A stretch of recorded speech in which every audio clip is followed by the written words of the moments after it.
Tonight on Monday Special, a very special conversation, a preamble, if you like, to the State of the Nation address that's due Wednesday. I want to introduce my guests to you very quickly. To my immediate right is a commissioner with the National Cohesion and Integration Commission, Professor Gitile Naituli.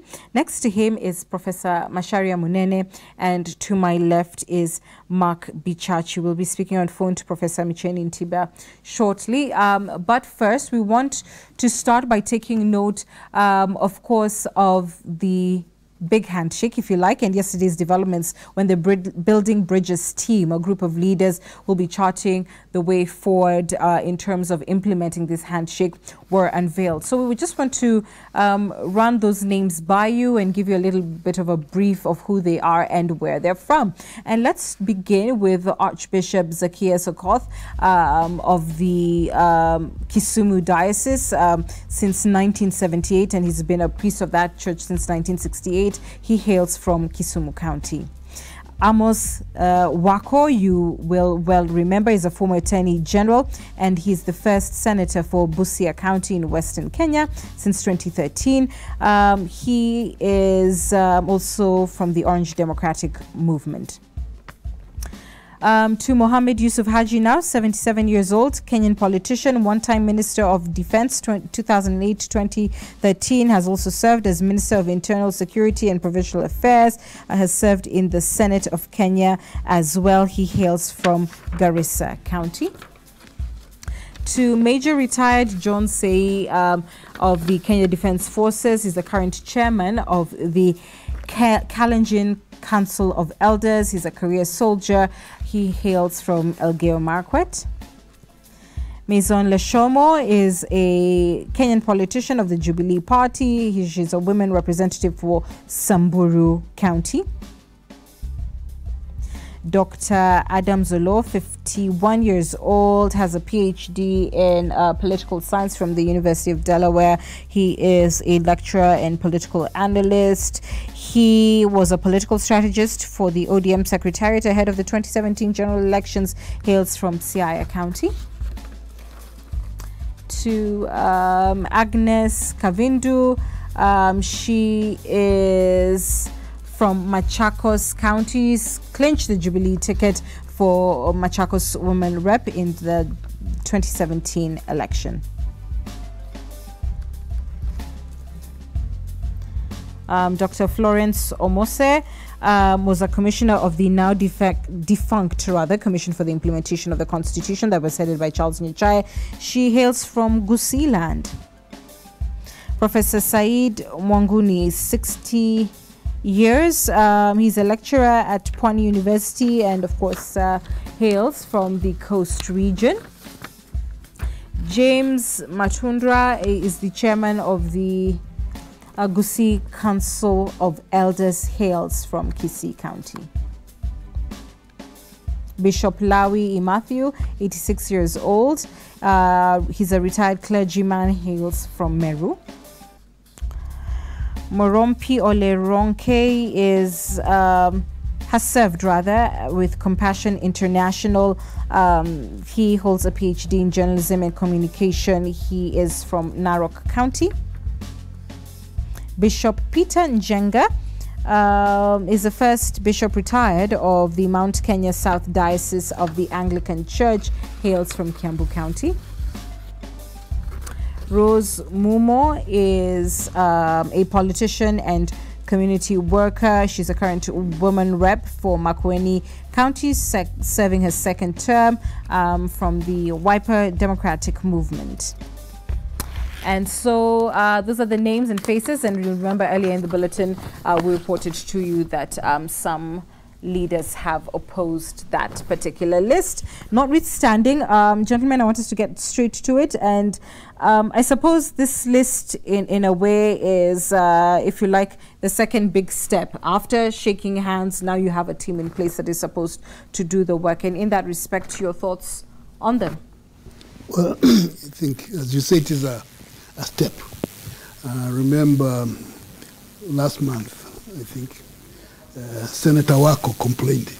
He wrote a very interesting document saying you shook the hands.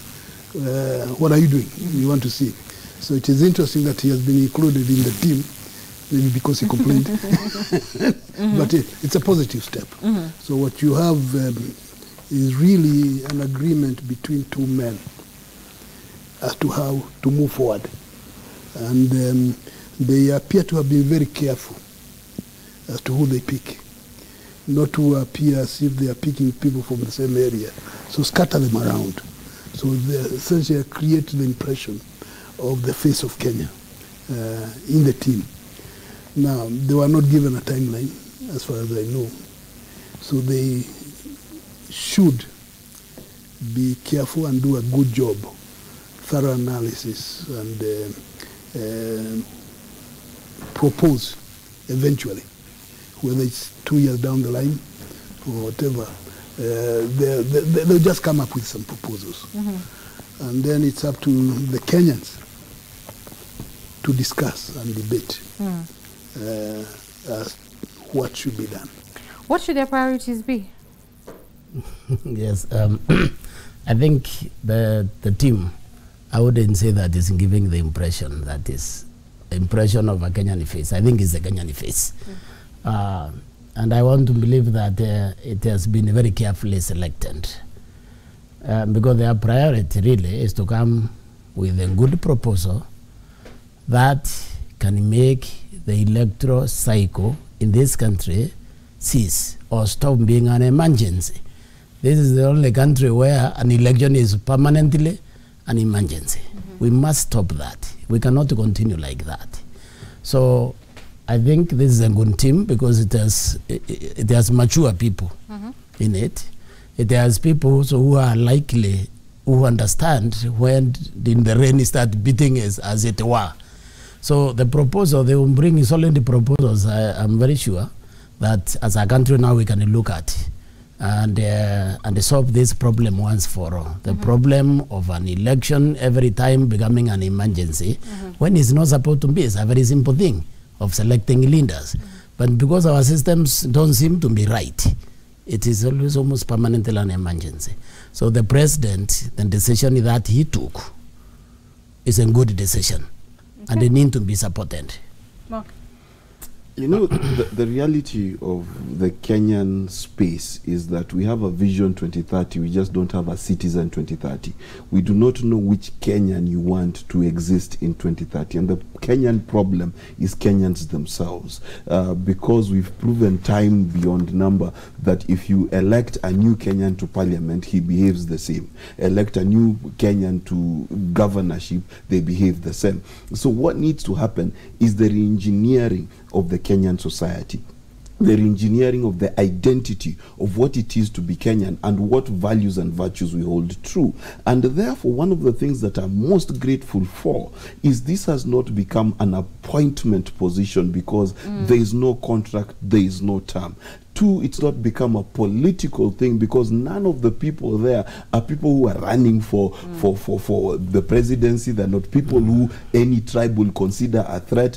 And therefore, these are the kind of people you need to drive an agenda that is outside of politics. What I think is a mistake is when politicians are trying to own a process which the two principles have correctly put as not a political process. And that's what needs to happen. The economic agenda is in Big Four.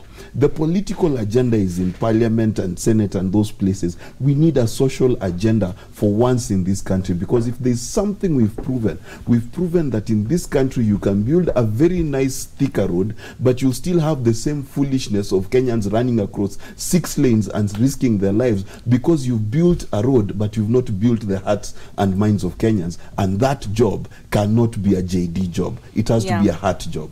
And that would lead me to this. Realistically, what did the handshake do, and what did it not do for the Republic in terms of beginning to change the way we're thinking? Because one thing many would agree is that it calmed tensions. It allowed us to breathe for a minute.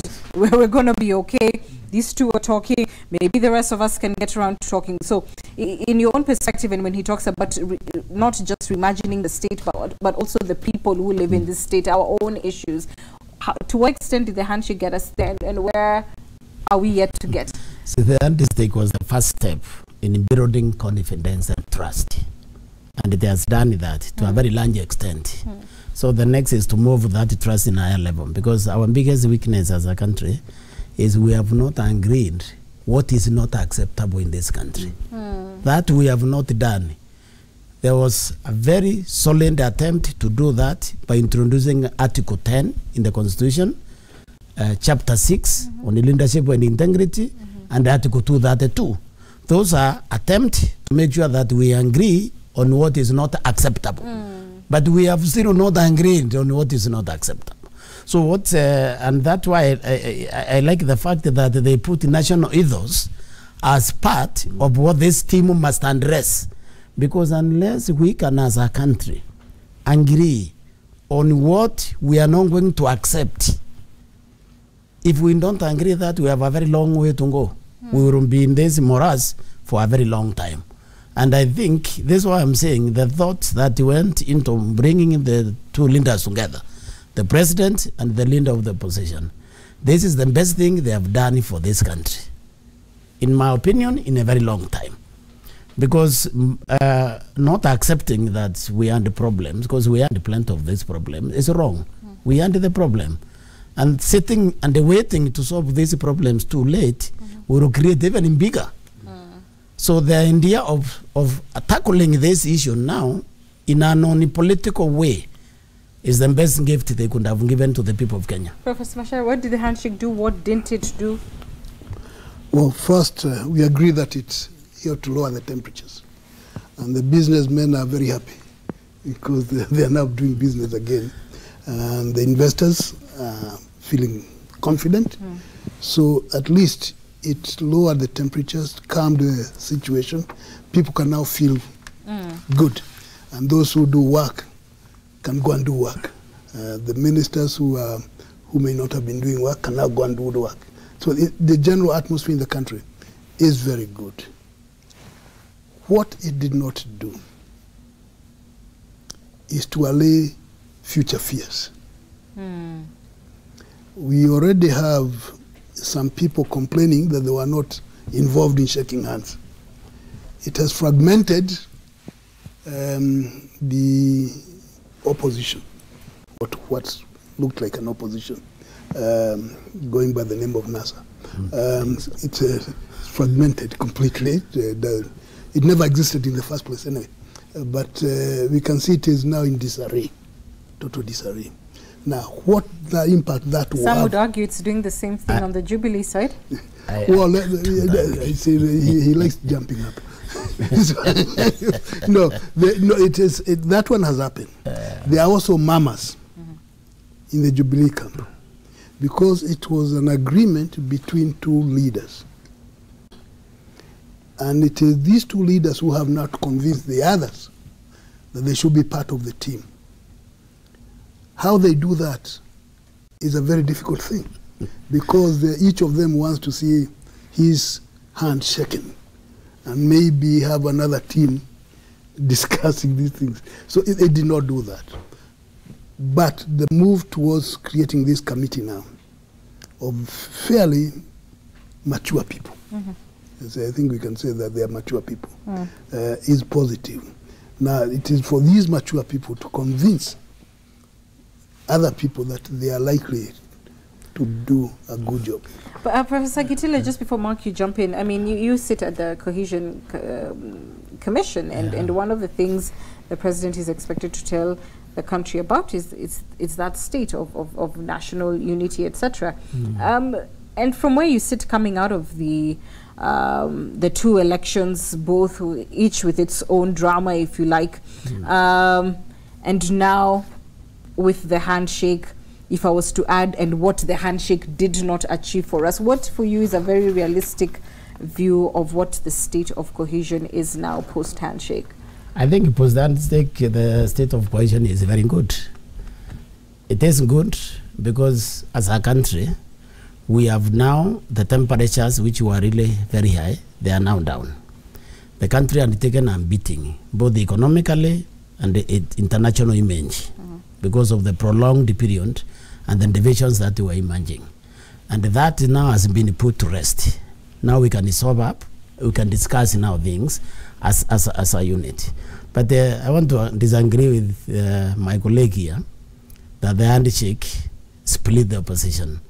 The handshake did not split the opposition. The opposition was split by the swearing in on the 30th of January.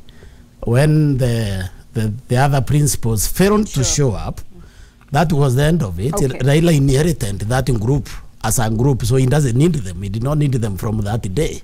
But let's leave that as another conversation, because that's not our area of focus. So the state of the question, I would say that is really moving well, because we have accepted that we have a problem. The beginning of solving any problem is an acceptance that we have won.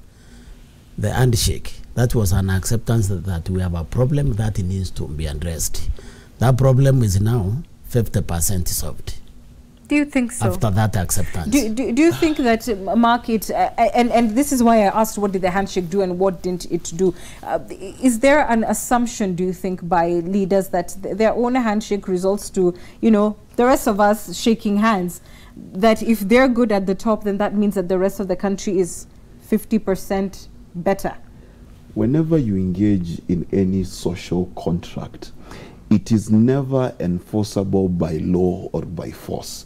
A social contract is like one of marriage, whereas marriage is legally binding. But the process of creating a marriage cannot have any form of force. If Anne's father today is shaking hands with another father, it does not necessarily mean that Anne is contractually married. And this is what needs to happen in this country. We have a document that has the promise of a social contract. What we are lacking is the substance of that action. And the substance of that action is not the recommendations that this committee will come up with. No. It has to be the ownership of the Kenyan people.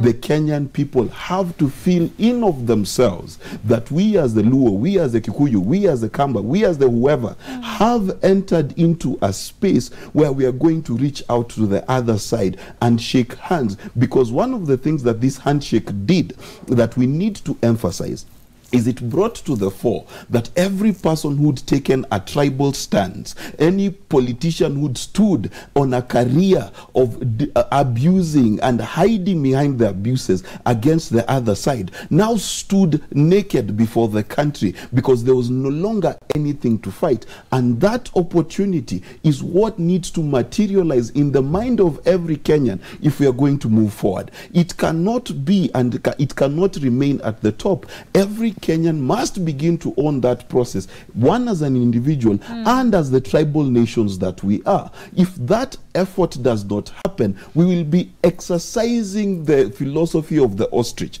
that if our head is in the sand, the problem does not exist. Our sand has always been 4 years long. It will run out. At that point, if we've not taken this opportunity to deal with this as Kenyans, we will be right back where we were.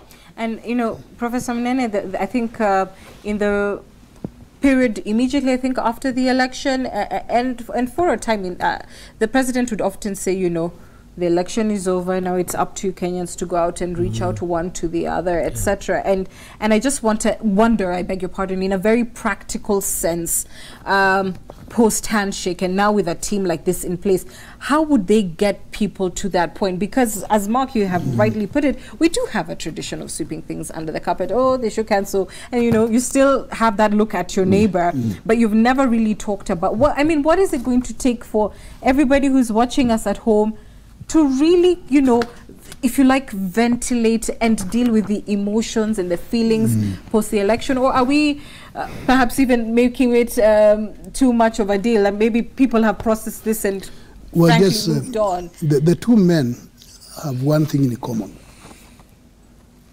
They all have large following. One bigger than the other, but still large. And that's why Uhuru won and Raila lost. But losing with 5-6 million people, those are many. So there is that. The two men coming together, in theory, then brings in their followers to accept In theory. In theory, and it has to be in theory, that they will be following. We know for a fact that not all people who claim to be Raila's followers are happy with it. We know that. And the opposite could be yeah, and the same thing with the other side. So we should not deceive ourselves to say that everything is now okay, because there are serious teething problems here. An impression has been created, right or wrong, that now you have 3 centers of power. You have the president, you have the former prime minister, and you have the deputy president. And all of them have large followers. The question that comes in, how do they mesh these centers? And we have to get away from the impression that there are different centers of power. To what extent does that, affect what I'm asking in terms of past the brokering that politicians will do at the top? The real handshake that needs to happen is with everyday Kenyans. Yes. It's me and my neighbor.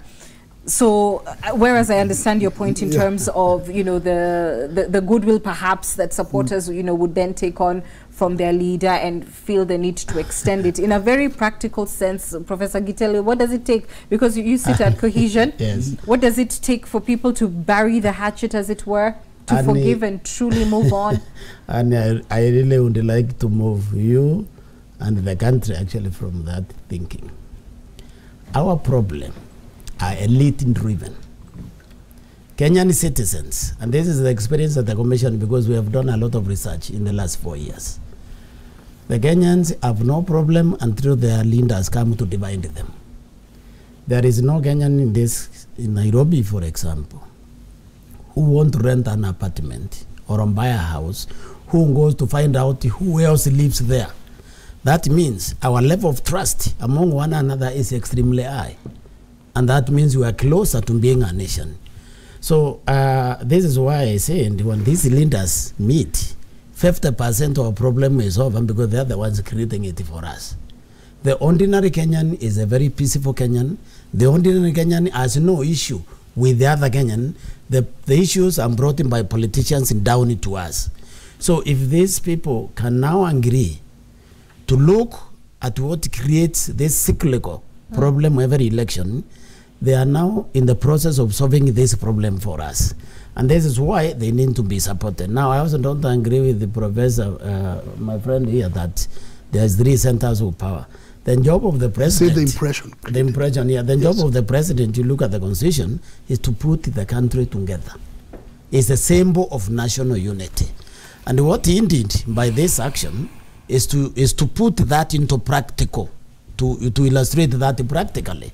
That's what he did with this action of getting the leader of the position, so that together they can begin the journey, first of healing the divisions which were created by this election, then number 2, of now having a team to look at what we can do to make sure that the election or other national events, they no longer divide us. No, so but let me defend myself. Hold on, Prof. No, because I don't want us to veer away from the main point being, even if you believe, if we were to agree with you that 50% of the work has been done, what does it take for the other 50 to be done? And that's why I'm asking. Now it takes what he just said. It takes issues. Now what my colleague said here, that engaging the Kenyans and showing the sincerity and looking for values that can now knit us together. Because our biggest problem is we are totally valueless society. There is nothing that is common, positive for all of us. We need to create an... In fact, there isn't. There's nothing positive that's common. Even Article 10 of the Constitution, we are not living it. Because if we are living Article 10, if you are living in leadership and integrity in Chapter 6, if you are living Article 32, all this corruption will not be there. And we have to understand that why the politicians create a problem for us. They want opportunities to access proceeds of corruption. That is what they look for, not serving the country. And so if we can have that service, serving the Kenyan people as a primary thing, And my colleagues here was arguing about a value system that we all ascribe to. That road, and this is why I said that the one of the things this team must come, national ethos, is finding what it is that can put us together as a people, and that will shock us if you behaved in a certain way. That is me. Mark, let me come to you with a question, and I'm sure you want to respond to some of the things you said. Nonetheless, what do you believe the president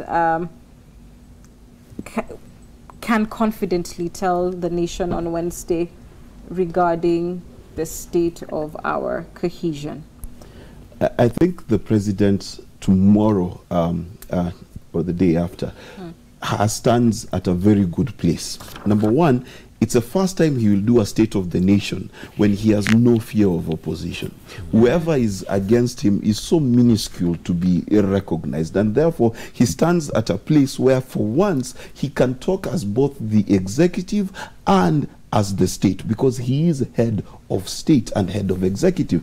Now, that opportunity brings me to my point. What practical steps can the government do to make the general public participate?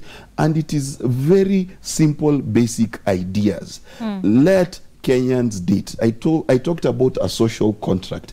If you want to marry somebody, you will take them on a date. So if you want the Luya to marry the Kikuyu, or the Kikuyu the Maragoli, or whatever tribe there is, can we decide to ferry Luyas from Western Kenya to the middle of Masai Mara, and let's have a cultural conversation? Let us come with our regalia, let us come with our beliefs, so that the Masai can sit with the Luya and find out, oh, this is what Luyas are about.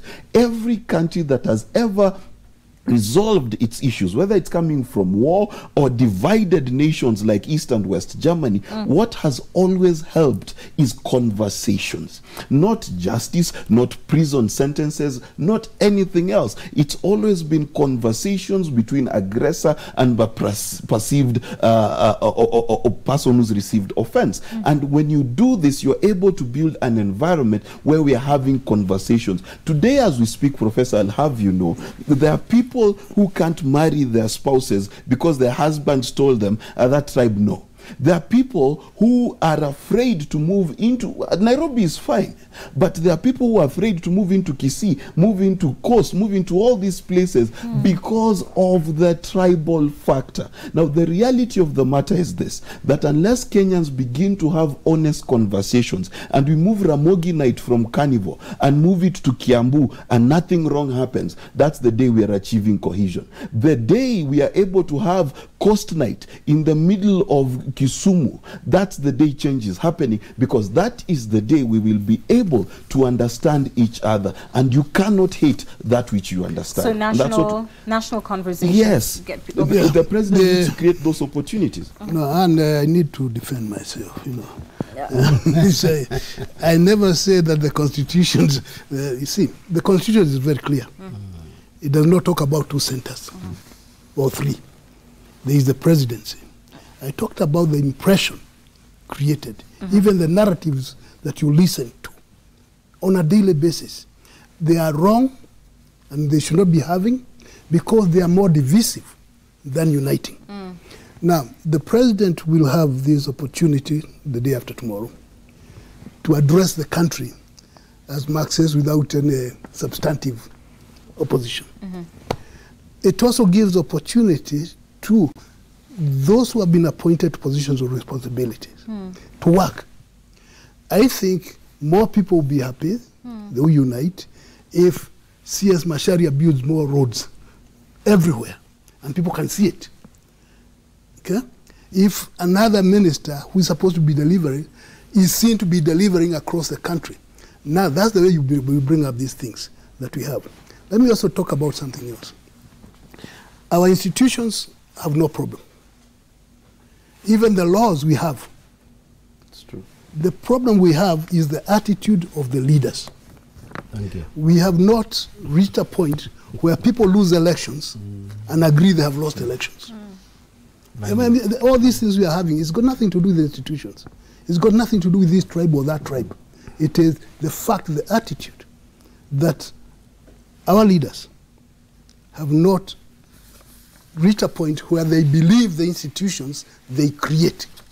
And if they don't believe the institutions they create, it does not matter how many times we reform them, because the attitude remains the same thing. And we have seen it time and time again. Okay. So there is something need to be done about that. Hold that thought.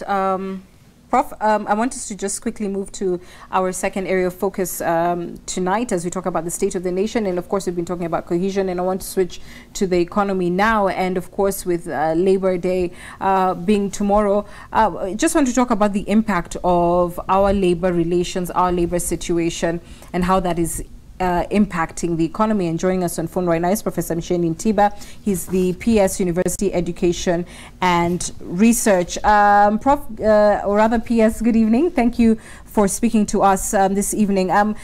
We are now talking about the economy and economic growth, and we'll have our say in terms of how it's performing. But there has been great concern in terms of what incessant labor unrest means for economic growth and how that could pose a major challenge to the government's development agenda. You right now, of course, are sitting in the middle of a university lecturers' strike. What is your own perspective in terms of what a strike like this is costing the economy? Thank you very much, Anne. I recall that when this government was formed in February, I was in Fisheries and Development and transferred to Ministry of Education in the State Department of Education and Research. And there we sat down when this strike of lecturers across the country in public universities was announced. And I think it is one of the most costly things that the country can face, particularly when we expect the universities to be leading in major government agendas, particularly in the Big Four. Now, what has happened is that we have wasted almost 16 days now. We've lost a lot of time for students. Parents are very anxious. Many stakeholders and businesses are feeling the pinch of this. We in the ministry, particularly our State Department of Higher Education, has not been able to work, have not been able to do exactly what the President wanted me to do because of this. And many other institutions feel affected. As you also know, many parents are wasting a lot of money maintaining non-learning students in universities now. It is very insecure for these learners when their lecturers are not with them. And I think also, you know, we have a lot of international students in these universities. And I think if you look at the history of strikes in the university, particularly related to staff, they started way back in 1993. And I think it is amazing that in 2018, that is almost 25 years later, these have not abated. They're still there.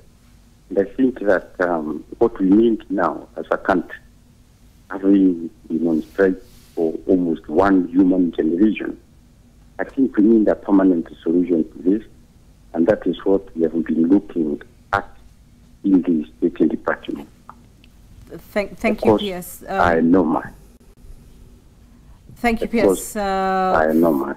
Yeah, for your perspective this evening. So, and you've heard, I think one of the, I mean, obviously, what's going on with students, with parents, families are struggling to, you know, to put their kids through this tuition. As many of these children are paying for themselves. So in that itself, it's such a monumental loss. But when you compound with it the factor of the Big Four and how these centers of research, etc., were supposed to help drive the Big Four, then you really see how it could have a much larger impact on the economy. So let me get a quick opinion from all of you. I think I'll start with you in terms of industrial action and what it is costing this country, and how will the president, you know, confidently speak about a Big Four agenda when time and again one sector or the other is up in arms? That's a very good question, because one of the things and why parties like the Labour Party were formed in the UK is to represent the needs of workers.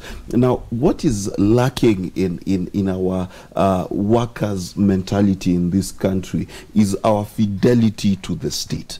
In other words, that there needs to be a balance between the well-being of the workers and the well-being of the nation. Kenya is at a place where if we increase our wage bill significantly, then we also reduce our investment by a similar margin, investment in roads, investment in our infrastructure.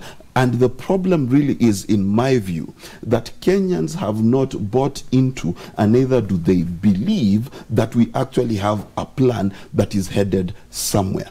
Because one of the ways to solve conflicts like this is to be able to sell the future and not just the present. And that's what you need in every worker, to be able to motivate them to invest their time so that the corporate can increase and therefore their share of the pie can increase. So if the president's big four is going to work as far as industrial action is concerned, is these industrial players, be it teachers or university lecturers, need to be brought into the fold and see their value within the big four and be partners in the big four, not just partakers of it. And that's what needs to happen. We need to begin to realize that the big four is built by our people. It is not from the president coming down. It's literally from us going up. Only then would we be able to change how it works. But you know, Professor Maneni, you know, early in the bulletin, we had a report on the very issue and talking about, you know, all the strides that the president wants to make in terms of health care and how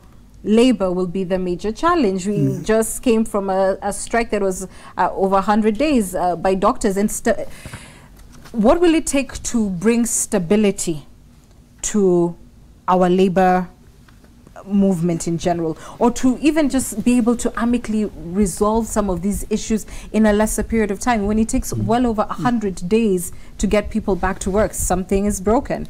I think there is need for some structural adjustments in various sectors, because some of the problems we are having at the universities and even in the medical area are structural problems that need to be fixed so that you can have delivery of service the way it should be. If you'd be more specific, for instance. Well, you go to a place, do you need 10 people to do the work of one person?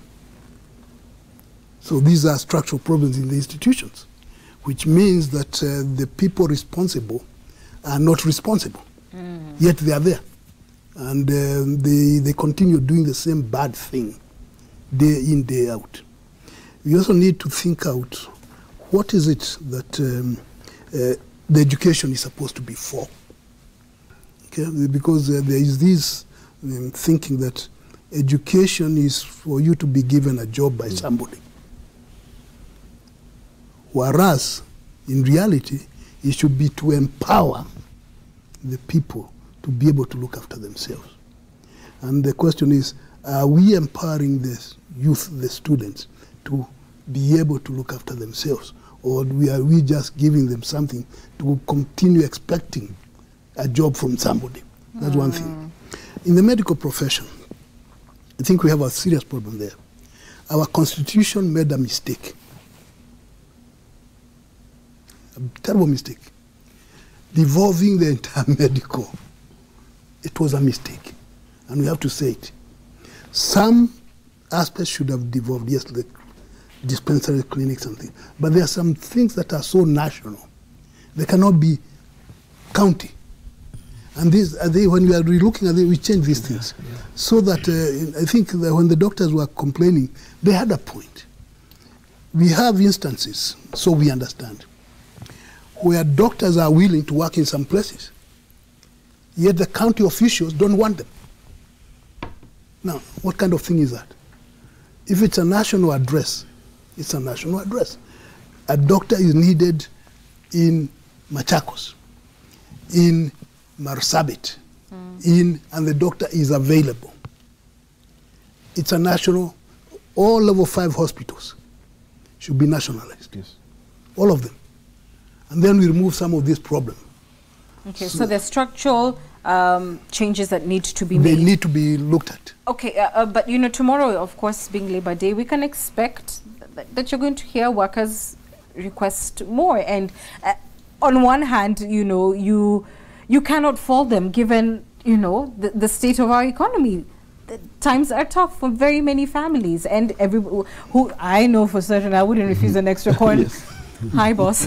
You know, it's being offered, but you know, having said that, you know, there's only so much that the country can afford, and many times when we have these discussions with whichever institution is clamoring for more pay, they always say, "How come you don't talk about we have the money? It's all being lost to corruption. There's always money to pay politicians. There's always money to pay commissioners. Hi, there's always money to pay to increase it for MPs, etc. But when it comes to the people who actually make sure that our kids are learning and that we have those future doctors or the people who are saving lives, then all of a sudden there isn't money for them. And with that kind of argument, what would you say about, you know, another debate about increasing minimum wage and things like that?